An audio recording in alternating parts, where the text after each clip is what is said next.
Welcome to Off-Grid Shop Oregon. On this channel we do semi-manly stuff like making a spray paint mixer out of a can of green beans. Please like, comment, and subscribe. Thanks.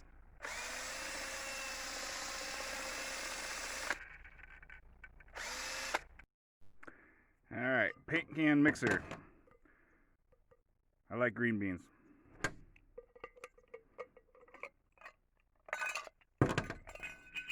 So there we go, that's the start of it. What's funny is I probably own 50 plier shaped tools, but I have a drawer where I keep my top 10, and in that drawer is this. Okay, and then we'll check the fit here. I got this idea from 65Ford. Great channel, check it out. I'll put a link in the description if I remember. He made one that was out of PVC and a plumbing thing that you use to test whether or not a plumbing system works. Anyways, he was saying that there's more than one size of spray paint can, but I couldn't find. I looked through all my spray paint cans. Some of them are 30 years old. They're all basically the same size. And long story short, they all fit in a normal 14.5 ounce can. Now I'm going to kind of say that this tool is free to make, but that's, things are only free if you have stuff like a green bean can lying around. And then I got some fender washers that really work well, but I bet a lot of people don't have that. So you're just going to have to look through what you got, look through your bolts and your nuts and stuff like that, and find the best thing you got. I'm just using this to find the center. I think you might be better off making it a little bit offside, and then it will just vibrate it as well as spin it. So, maybe I'll make another one like that sometime. Use my center punch here. And that's got to be within, it's within a 32nd of the center, and I think that's plenty good. We don't need roads where we're going. I don't really like drilling small holes first before I go to the bigger one. But boy, it just saves so many issues that I'm trying to teach myself to do it.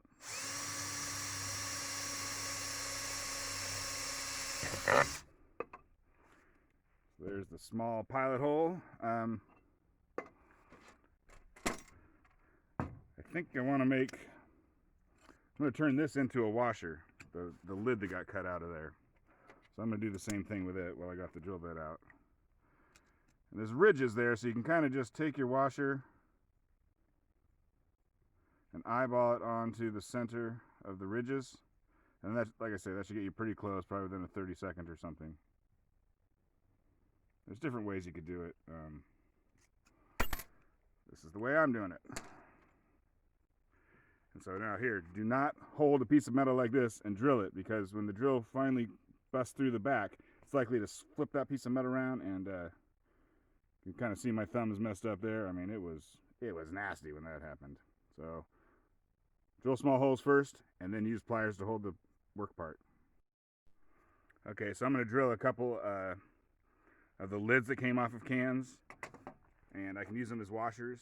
I'm still going to use my fender washers here because I got them, but you could get away with just using these things, and just drill them to whatever size you need. Okay, remember to make your pilot or make your center punch, and use pliers to hold the metal so it doesn't rip you apart. And then I'm using wood as a backing. That works pretty good. There it jumped. It wanted to do something bad. And the bigger the hole you make, the more it'll jump. Okay, and now I'm going to use, basically just, if you're doing what I'm doing, you got a 1/4-20 bolt, then I recommend just using a 1/4-inch drill bit. But I happen to have this Harbor Freight Drill Master thing that's like a drill bit on the tip and a tap all at once. And so it's kind of like, why not make it thread on there halfway decently? I mean, it's so thin a metal, it's not like it doesn't thread on there in a real way. But and if your drill bit, this old Milwaukee, I got 3 of these Milwaukee drills like this one, and they all suck. I mean, I got a ton of Milwaukee stuff, and I ain't changing now, but this one you got to use a pair of pliers to open. But in any case, okay, let's get out our little tappy tap tap. Again, use your pliers to hold the workpiece. Now, this one you can hold like this because I don't think that'll rip me open.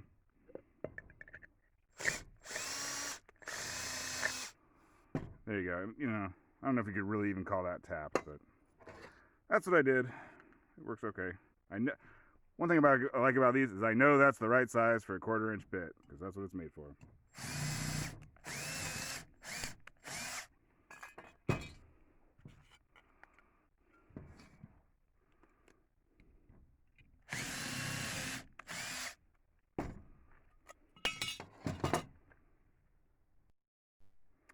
Okay, I made one of these previously to see that it worked, and I didn't do the lids. I just used the 2 fender washers, and it meant that this part was a little bit flexible there. So I'm hoping the lids will help. I mean, it still worked either way. So let's put this thing together. Oh, let me talk about the bolt I got. I got a ton of bolts. Tons and tons of bolts, but it was not that easy for me to find this bolt which works, because a lot of my bolts, the threads don't go all the way up, and you want them to all go all the way up.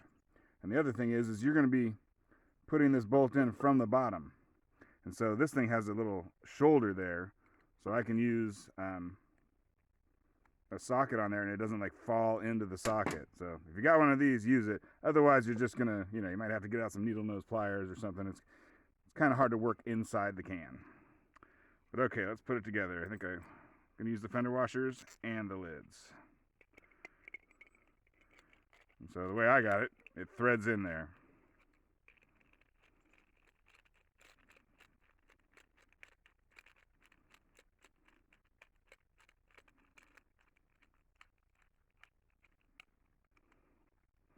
Now let's put it into the can here.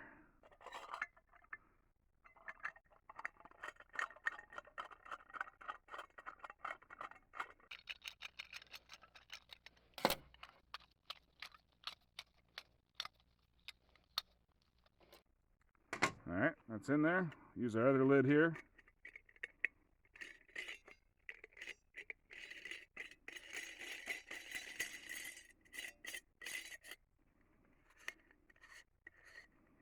No, I may get cut with this thing.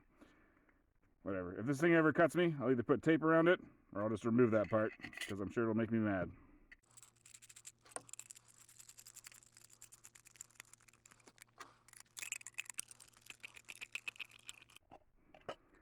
Alright, there it is. So, yeah, that feels real sturdy. I am going to put tape on that because I can see that's going to cut me.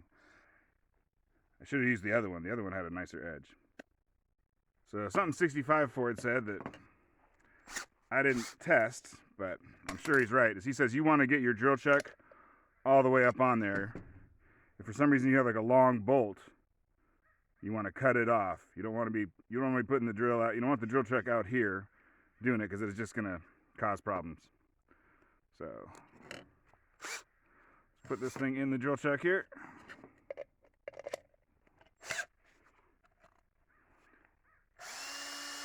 So there we go. It runs pretty true. So that's good.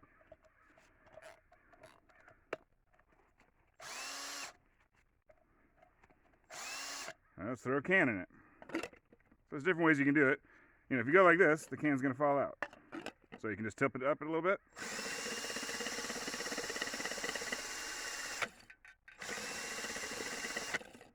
Obviously that works. Let's try it another way. Okay, if you want it to like stay in there better, you can use a rag as a shim. I'll tell you, I need to make a dedicated rag that fits better. But anyways, turns out between the size of a can and between the size of the 2 cans, there you go. You can use a rag as a shim. Now, you can do it that way, and that way. Yay! Alright. That's how you make a shaker out of a tin can. Okay. I put some tape around the bottom so that it doesn't have any sharp edges there. Every time I say to myself, that's kind of dangerous, I either fix it or I hurt myself. So I decided to fix it. And while I was at it, I was like, there might be some sharp edges in here. And so right where the can broke off, it was sharp. So I took a file and filed that part down. So I wouldn't give this to a 3-year-old, but it's pretty safe.